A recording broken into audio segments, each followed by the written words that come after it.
दोस्तों प्रदीप गिरी एकेडमी इस चैनल में आपका बहुत बहुत स्वागत है। आप सभी दोस्तों से मेरा एक ही रिक्वेस्ट है कि इस वीडियो को जितना शेयर कर सकते हो उतना शेयर करो, जितना कमेंट कर सकते हो अच्छा कमेंट प्लीज याद से करो दोस्तों, जिससे हमारे अंदर एक मोटिवेशन आएगा और जरूर हम आपके लिए ऐसे ही काम करते रहेंगे, आपके लिए ऐसे ही अच्छे अच्छे लेक्चर्स लेकर आएंगे। अगर आप देखोगे तो हमने ट्रिग्नोमेट्रिक फंक्शन तक पूरा का पूरा लेक्चर कवर कर दिया। अब हमारा नेक्स्ट पार्ट है दोस्तों स्ट्रेट लाइन। ये पार्ट भी बहुत सारे बच्चों की मांग थी कि सर हमारे कॉलेज में ये लेसन आ रहा है, इसलिए ये पार्ट भी हम लेकर आए। अगर आप रिस्पांस नहीं दिखाओगे तो हो सकता है कि हमारे अंदर का मोटिवेशन कम हो जाए, और अगर आपने रिस्पांस दिखा लिया कि सर हम आज शेयर करके ही रहेंगे और नीचे कमेंट करके ही रहेंगे और लाइक करके ही रहेंगे, तो दोस्तों हमारे अंदर भी एक मोटिवेशन आ जाएगा और कल से लगातार आपको लेक्चर्स दिखाई देंगे अगर आपने सपोर्ट दिखाया तो। चलो वन बाय वन स्टार्ट करते हैं। तो दोस्तों इसके अंदर हम जो टॉपिक लेकर आए हैं वो हम स्लोप वाला टॉपिक है, slope of a straight line. तो बहुत अच्छे से ये पूरा का पूरा हम टॉपिक पढ़ने वाले हैं, बहुत अच्छे से ध्यान दो आप। देखो यहां पे सबसे पहला वर्ड जो दिखाई दे रहा है दोस्तों इंक्लिनेशन। इंक्लिनेशन को ही हम थीटा से डिनोट करते हैं। थीटा के बारे में आपने बहुत बार सुना होगा, इस लेसन के अंदर बहुत बार सुनोगे, इसलिए स्टार्टिंग में ही बता दे रहा चाहता हूं दोस्तों। इसको हम क्या बोलते हैं दोस्तों एक्स एक्सिस, और हम इसे क्या बोलते हैं दोस्तों वाई एक्सिस। अगर आप देखोगे ये स्ट्रेट लाइन है, तो स्ट्रेट लाइन जो है पॉजिटिव एक्स एक्सिस में जो एंगल फ्रेम करेगा उसे ही हम क्या बोलेंगे दोस्तों थीटा, और उस थीटा को ही हम क्या बोलते हैं दोस्तों इंक्लिनेशन। अब दोस्तों हमारे पास एक जो सबसे पहला जो हमारा टॉपिक है slope of a straight line, मतलब स्लोप निकालने के कौन से ऐसे मेथड हैं, कौन से ऐसे फॉर्मूले हैं, अभी हम देखने वाले हैं। Formula number first, when theta is given. बहुत कंफ्यूजन होता है कि सर कौन सा फॉर्मूला कब यूज करूं, समझ में नहीं आता दोस्तों। जब भी थीटा गिवन है, मतलब थीटा का वैल्यू दिया है, जैसे आपको थीटा 45 दिया है, 60 डिग्री दिया है, उस टाइम पे आपको अगर स्लोप निकालना है तो स्लोप इक्वल टू आपको कौन सा फॉर्मूला यूज करना है दोस्तों टेन थीटा। याद से ये फॉर्मूला आपको याद रखना है कि जब भी अगर आपको थीटा दिया होगा तो उस टाइम पे आपको कौन सा फॉर्मूला यूज करना है दोस्तों slope equal to tan theta. When 2 points are given, अगर आपको 2 पॉइंट्स दिया है और बोला है कि स्लोप निकालना है, तो बहुत ही सिंपल फॉर्मूला है दोस्तों स्लोप इक्वल टू, देखो ऊपर y लिखोगे, यहां पे भी y लिखोगे, नीचे x लिखोगे, बीच में दोस्तों माइनस है, और 21 याद रखना। क्या याद रखना 21 हो गया formula y2 minus y1 upon x2 minus x1। अब दोस्तों अगर तीसरा कंडीशन, अगर सपोज आपको एक लाइन का इक्वेशन दिया रहा, ये एक लाइन का इक्वेशन है ax plus by plus c equal to 0, already आपने 10th क्लास में पढ़ा होगा। और अगर सपोज हमें स्लोप निकालना है तो बहुत ही सिंपल सा है दोस्तों, यहां पे आप क्या लिखोगे a, x के आगे जो कोएफिशिएंट है वो लिखो, y का कोएफिशिएंट क्या है दोस्तों b, बस a भी लिखो और साथ में क्या कर दो दोस्तों माइनस ले लो। सेम यहाँ पे एग्जांपल के लिए मैंने बताया कि अगर समझो यहाँ पे इस तरह से कोई भी लाइन दिया है और आपको उसका स्लोप निकालना है, तो बहुत सिंपल, x के आगे 3 है, y के आगे 4 है, माइनस ले लो। दोस्तों अगर आप प्रदीप गिरी एकेडमी के साथ अगर आप पढ़ोगे, अगर इस चैनल को सपोर्ट दिखाओगे, अगर आप देख रहे होंगे तो इंजीनियरिंग स्टूडेंट को इतना हेल्प मिल रहा है इस चैनल से, साथ में मैं चाहता हूं कि डिप्लोमा के स्टूडेंट को भी मिले। बस डिप्लोमा के स्टूडेंट को क्या करना है, इस लेक्चर को ज्यादा से ज्यादा लोगों तक शेयर करना है, जिससे हमें एक मोटिवेशन मिले और हम जल्दी जल्दी आपके सिलेबस को कवर करें। अगर आप देखोगे तो हमने के स्कीम का सिलेबस कितना सारा फिर से कवर कर दिया, नए वीडियोस हमने अपलोड किए। ये वीडियो भी, आज का ही वीडियो के स्कीम के नए बुक का वीडियो है दोस्तों, तो इसलिए बस शेयर करो, बाकी के भी बहुत सारे सब्जेक्ट्स आ जाएंगे। अगर आप देखोगे आपका इंग्लिश सब्जेक्ट भी आ चुका है। अब दोस्तों यहाँ पे एक दो कॉन्सेप्ट है यहाँ पे, पैरेलल लाइन और परपेंडिकुलर लाइन। सपोज ये एक लाइन है, यहां पे भी एक लाइन है, और इस लाइन का नेमिंग है दोस्तों L1 और इसका नेमिंग है दोस्तों L2, और ये दोनों लाइन दोस्तों एक दूसरे को पैरेलल है। मैं यहां पे लिख दे रहा हूं if L1 is parallel to L2। अगर L1 अगर L2 को पैरेलल है तो दोस्तों इसका स्लोप M1 होगा, इसका स्लोप M2 होगा, ये दोनों स्लोप क्या होंगे दोस्तों इक्वल होंगे। तो यहां पे आपको एक कंक्लूजन मिल गया दोस्तों, parallel line having equal slope. दिमाग में बिठा लो, parallel line having equal slope, भूलना नहीं है। पैरेलल लाइन, अगर सपोज मैं बोल रहा हूं कि एक लाइन है L1, वो लाइन जो है L2 को पैरेलल है, और लाइन L1 का जो स्लोप है दोस्तों वो है 2/3, तो मुझे बताओ L2 का जो स्लोप है M2 वो कितना होगा। तो मैंने क्या बोला, अगर लाइन पैरेलल है तो स्लोप इक्वल होंगे। अगर ये 2/3 है तो ये भी कितना आएगा, कमेंट करके बताना दोस्तों। अगर हमारा लाइन है, सपोज ये एक लाइन है और ये एक लाइन है, और ये दोनों लाइन एक दूसरे को परपेंडिकुलर है, इस लाइन को मैं नेमिंग दे रहा हूं L1 और इसे मैं दे रहा हूं L2, L1 perpendicular to L2। तो दोस्तों यहां पे आपको एक कंडीशन याद रखना है, पहले वो कंडीशन आप याद रख लो। दोनों स्लोप का मल्टीप्लीकेशन का आंसर दोस्तों -1 आएगा। क्या आएगा? -1। एक कंडीशन आप ये यूज रखना, कहीं ना कहीं हम सम में यूज करेंगे तो आपको पता होना चाहिए। अगर लाइन दोनों परपेंडिकुलर है, दोनों के स्लोप का मल्टीप्लीकेशन का आंसर कितना आएगा दोस्तों? -1। और एक और चीज मैं आपको बता रहा हूं, अगर आपको L1 line perpendicular to L2 दिया और आपको L1 का स्लोप दिया दोस्तों 2/3 और आपको बोला कि फाइंड स्लोप ऑफ M मतलब L2 लाइन का स्लोप जो है वो हमारा M2 है, अगर उसे निकालने के लिए बोला तो एक ही तरीका मेरा याद रखना, यही एक तरीका प्लीज कमेंट करके बताना जो मैं बोल रहा हूं अभी, उल्टा एंड अपोजिट। क्या है दोस्तों? उल्टा एंड अपोजिट। मतलब ये जो नंबर है इसको उल्टा कर दो, मतलब रेसिप्रोकल कर दो। रेसिप्रोकल इसका क्या आएगा दोस्तों? 3/2। अपोजिट मतलब दोस्तों यहां पे प्लस है तो यहां पे क्या आ जाएगा? माइनस।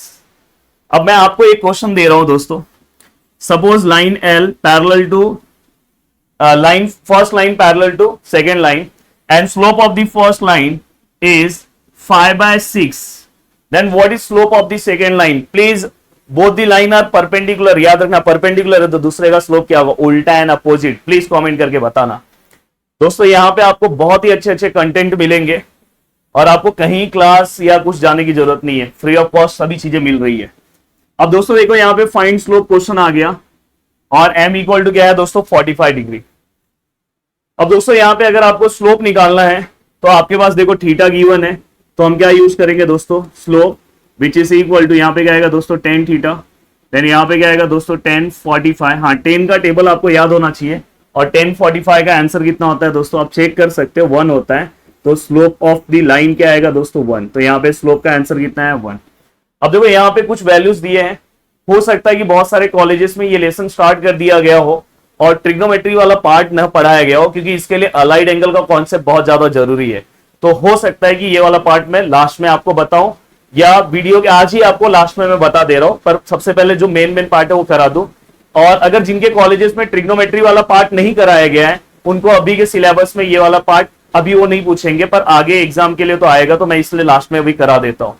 अब दोस्तों यहाँ पे अगर आप देखोगे, अब देखो यहाँ पे नेक्स्ट क्वेश्चन है, आप क्वेश्चन देख के समझ सकते हो। Find the slope of the line passing through the point when 2 points are given. तो स्लोप का फॉर्मूला पता है ना दोस्तों आपको, तो लिखना कैसे वो सिखा रहा हूं। लेट ए और यहाँ पे क्या ले रहा हूं? बी। यहाँ पे क्या है दोस्तों? 1,2। यहाँ पे क्या है दोस्तों? 3,3। ये क्या आएगा दोस्तों? x1 y1। ये क्या आएगा दोस्तों? x2 y2। अब यहां पे आप क्या लिखोगे? स्लोप ऑफ द लाइन, कौन सा लाइन दोस्तों? A B. ये देखो ना ए बी, इसका हमें स्लोप निकालना है। फॉर्मूला आपको पता है दोस्तों, क्या है? y2 minus y1 upon x2 minus x1। अब अगर आप इसे सॉल्व करने जाओगे, द वैल्यू ऑफ y2 कितना है दोस्तों? 3। वैल्यू ऑफ y1 कितना है दोस्तों? 2। द वैल्यू ऑफ x2 कितना है दोस्तों? 3 एंड वैल्यू ऑफ x1 कितना है दोस्तों? 1। देखो यहां से मैं देख रहा हूं, देखो y2 3 है, y1 2 है, x2 पहला वाला है तो पहला वाला 3 है, x1 1। 3 माइनस 2 कितना आएगा दोस्तों? 1। 3 माइनस 1 कितना आएगा दोस्तों? 2। तो फाइनली आंसर क्या है? 1/2। अब चलते हैं दोस्तों आगे नेक्स्ट पार्ट की ओर। अब देखो यहां पे क्या लिखा है दोस्तों? फाइंड के if slope of the line passing through the point, दोनों पॉइंट का नाम लिखा है तो हम क्या करेंगे दोस्तों? लेट ए और बी कंसिडर करेंगे, क्योंकि वहां पे कुछ दिया नहीं है। तो ए कितना हम ले रहे हैं? जो हमें दिया है 3,-5 एंड बी का वैल्यू कितना दिया है दोस्तों? k,-1। फाइनली अगर हम इसे लिखेंगे तो ये क्या आएगा दोस्तों? x1 y1 और ये क्या आएगा दोस्तों? x2 and y2। और हमें दोस्तों slope of the line of 2 point is, मतलब हमें डायरेक्ट स्लोप का वैल्यू भी दिया है दोस्तों 1/3। तो हमें यहां पे slope of the line A B का हमें स्लोप डायरेक्ट दे दिया है, कितना दे दिया है दोस्तों? 1/3। अब अगर हमें स्लोप दे दिया है 1/3 तो हम बहुत आसानी से चीजों को लिख सकते हैं। अब देखो यहां पे slope of the line A B equal to, formula क्या है दोस्तों? वही same, y2 minus y1 upon x2 minus x1। Very very important question है, इसे प्लीज याद से IMP मार्क कर लेना और अच्छे से इस क्वेश्चन को आपको सॉल्व करना है। देखो अगर आप सपोर्ट दिखाओगे तो IMP क्वेश्चन भी आपको मिलने स्टार्ट हो जाएंगे। Slope of the line A B का स्लोप कितना है दोस्तों? 1/3 एंड y2 का वैल्यू कितना है दोस्तों? देखो y2 का वैल्यू कितना है? -1 एंड दोस्तों y1 का वैल्यू कितना है -5। अब देखो अगर दो साइन पास में आते हो तो हमें ब्रैकेट लेना है। द वैल्यू ऑफ x2 कितना है दोस्तों k, and the value of x1 कितना है दोस्तों 3। अब ओवरऑल हमें इसे क्या करना है दोस्तों, सॉल्व करना है। देखो हम इसे किस तरह से सॉल्व करेंगे, 1/3, यहाँ पे देखो -1 + 5 और ये क्या है दोस्तों k/3। अब दोस्तों यहाँ पे 1/3 माइनस प्लस माइनस 5 - 1 दोस्तों 4, sign of greater number plus then k-3। ये वाला पार्ट 1 से मल्टीप्लाई होगा तो दोस्तों सेम होगा k-3, और ये वाला पार्ट दोस्तों 4 से मल्टीप्लाई होके 3 4 = 12 then k which is equal to 12 + 3, ये 3 वहां पे जाएगा तो प्लस होगा, and finally the value of k which is equal to what 15। क्या बात है, क्लैप कर। तो दोस्तों यहाँ पे हमारा ये भी आंसर आ चुका है। अब दोस्तों चलते हैं, आज हमने स्लोप वाला पार्ट पूरा का पूरा कवर कर दिया है और आपको बिल्कुल भी टेंशन नहीं होगा, ये तीनों पार्ट बहुत अच्छे से आप कवर कर लेना। अब यहाँ पे हम कुछ क्वेश्चंस हैं जो मैंने बोला था स्टार्टिंग में कि मैं आपको लास्ट में बताऊंगा। अगर आपको ट्रिग्नोमेट्रिक फंक्शन पढ़ाया है, अगर आपने पढ़ा है, हमारे तो वीडियोस अपलोड है, अगर आप चाहोगे तो पढ़ लो। और वैसे तो मैं यहाँ पे आपको बता रहा हूँ तो किस तरह से इसे सॉल्व करना है। देखो थीटा है तो सेम वही फॉर्मूला, स्लोप इक्वल टू क्या आएगा दोस्तों tan थीटा। अब यहाँ पे देखो मैंने tan थीटा की जगह पे जो भी वैल्यू दिया है 2π/3, ये रेडियन फॉर्म में दिया है दोस्तों, हम इसे डिग्री में कन्वर्ट कर सकते हैं। वैसे तो उसका प्रोसीजर होता है, पर डायरेक्ट आप यहाँ पे 180 लेके इसे कन्वर्ट कर सकते हो। देखो इसको अगर मैं डिवाइड करता हूँ तो आपको पता है कि 3 के टेबल में 18 कितने टाइम में आता है, 6 टाइम में। तो यहाँ पे दोस्तों 62 जा, तो फाइनली यहाँ पे क्या हो जाएगा, इसका मतलब क्या हो जाएगा 120 डिग्री। अब दोस्तों अगर आपने ट्रिग्नोमेट्रिक फंक्शन में अलाइड एंगल एक कॉन्सेप्ट पढ़ा होगा, अगर आपको नहीं याद आ रहा है तो मैं आपको याद दिला देना चाहता हूं कि कोई भी एंगल्स अगर हमें फाइंड आउट करना है with the help of allied angle तो वो 90 का मल्टीपल होना चाहिए। तो दोस्तों यहाँ पे मैं इस एंगल को क्या 90 के मल्टीपल में मैं प्लस कर सकता हूं या माइनस कर सकता हूं। क्या मैं इसे 90 का मल्टीपल मतलब या तो मैं इसमें 90 में किसी नंबर का प्लस या माइनस करके लिख सकता हूं, या तो मैं 180 में से किसी नंबर का प्लस या माइनस करके लिख सकता हूं। तो दोस्तों आप 90 से कर सकते हो। देखो यहाँ पे 10 है, यहाँ पे आप 90 + 30 लिख सकते हो। 90 + 30 कितना होता है 120, और ये 30 वाले 10 30 का वैल्यू तो हमें पता है, इसलिए मैं ये वाला लिख सकता हूं। और वैसे आप 180 - 60 भी कर सकते हो। 180 - 60 करोगे फिर से 120 आया, तो हमने अलाइड में सीखा है। अब दोस्तों यहाँ पे आपको क्या करना है, कभी भी ये देखो ये एक्स एक्सिस है, ये एक्स एक्सिस है, और ये कौन सा एक्सिस है दोस्तों, वाई एक्सिस है। चलो ये कौन सा एक्स एक्सिस और ये क्या है दोस्तों वाई एक्सिस। दोस्तों कभी भी अगर कोई भी एंगल वाई एक्सिस पे आता है तो चेंज होता है, क्या होगा, चेंज होगा, और अगर एक्स एक्सिस पे आएगा तो सेम होगा। ये ध्यान से चीजों को समझना क्या मैं बता रहा हूं। यहाँ पे ये जो 90 है वो आपको पता है यहाँ आएगा, क्योंकि यहाँ 0 डिग्री होगा, यहाँ 90 होगा, यहाँ पे क्या होगा 180, तो ये 90 यहाँ पे आएगा, मतलब वाई एक्सिस पे आया मतलब चेंज होगा। चेंज मतलब साइन का कॉस हो जाएगा, अगर यहाँ साइन होता तो उसका कॉस हो जाता, कॉस का साइन हो जाता, टेन का कॉट हो जाता, कॉट का टेन, सेक का कोसेक, कोसेक का सेक। तो यहाँ टेन है तो टेन का क्या हो जाएगा दोस्तों कॉट, और ये जो पीछे का एंगल है उसको हम same to same as it is हम कॉपी करेंगे। अब यहाँ पे मैटर होता है दोस्तों प्लस और माइनस का। अब देखो ये 120 वाला एंगल है, आप मुझे बताओ कौन से क्वाड्रेंट में आएगा। 90 से लेके 180 के बीच में ही 120 आएगा, और 90 से 180 के बीच में अगर 120 वाला एंगल आ रहा है, अगर 120 वाला एंगल अगर ये दोनों के बीच में आ रहा है तो ये कौन सा क्वाड्रेंट है दोस्तों, सेकंड क्वाड्रेंट। और हमने एक और रूल पढ़ा है, आफ्टर स्कूल देन कॉलेज। तो हमें पता है कि सेकंड क्वाड्रेंट के अंदर ये देखो ये फर्स्ट क्वाड्रेंट है, ये सेकंड क्वाड्रेंट है, ये थर्ड है और ये फोर्थ। तो देखो आफ्टर स्कूल देन कॉलेज मतलब इसमें ऑल पॉजिटिव है, इसमें साइन और उसका हस्बैंड वाइफ रिलेशन कोसेक है, मतलब इसमें साइन और कोसेक पॉजिटिव है। तो ये जो कॉट जो वैल्यू है वो कौन से क्वाड्रेंट में आ रहा है, सेकंड क्वाड्रेंट में आ रहा है। तो सेकंड क्वाड्रेंट, क्योंकि 120 वाला एंगल सेकंड क्वाड्रेंट में, और सेकंड क्वाड्रेंट में हमारा क्वेश्चन आपको चेक करना है, ये नहीं चेक करना है आपका 10 क्या होता है, नेगेटिव होता है, क्योंकि सेकंड क्वाड्रेंट में साइन और कोसेक पॉजिटिव होता है। तो ये क्या होगा दोस्तों माइनस, तो फाइनली यहाँ पे माइनस। और कॉट 30 का अगर हमें आंसर निकालना है तो अगर आपको 10 30 पता है तो जस्ट उसका उल्टा कर दो, 10 30 1/√3 होगा, तो इसका उल्टा क्या होगा दोस्तों √3। तो यहाँ पे फाइनली आपने इसे सॉल्व कर लिया with the help of allied angle. तो अगर ये वाले पार्ट में अगर कोई कंफ्यूजन होगा बिल्कुल टेंशन मत लेना, अलाइड वाले पार्ट को एक बार आप रिवाइज करो, फिर आपको बहुत अच्छे से ये चीजें समझ में आ जाएगी। तो मैंने इसलिए इसे पार्ट को लास्ट में लिया कि इससे कोई टेंशन लेने की जरूरत नहीं है, बट आपको इस टाइप के एंगल्स भी निकालने आने चाहिए।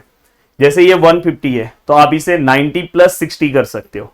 तो 10 90 प्लस 60 सेम वही प्रोसीजर, बस यहाँ पे क्या आ जाएगा, कॉट 60 आ जाएगा। तो उसके अकॉर्डिंग आप सॉल्व करके आप अपना आंसर निकाल सकते हो। तो 10 के जो भी वैल्यूज हैं फटाफट नीचे कमेंट करो। 1030 कितना होता है, 1060 कितना होता है, 1045, और हर एक स्टूडेंट करना चाहिए, जिससे मुझे पता चलेगा कि कौन सा बच्चा पढ़ते जा रहा है। और मैं जल्दी जल्दी आपके लिए लेक्चर्स लेकर आऊंगा। मिलते हैं नेक्स्ट लेक्चर में। नेक्स्ट लेक्चर बहुत पावरफुल होने वाला है। बाय बाय, टेक केयर, मिलते हैं नेक्स्ट लेक्चर में। जय हिंद दोस्तों।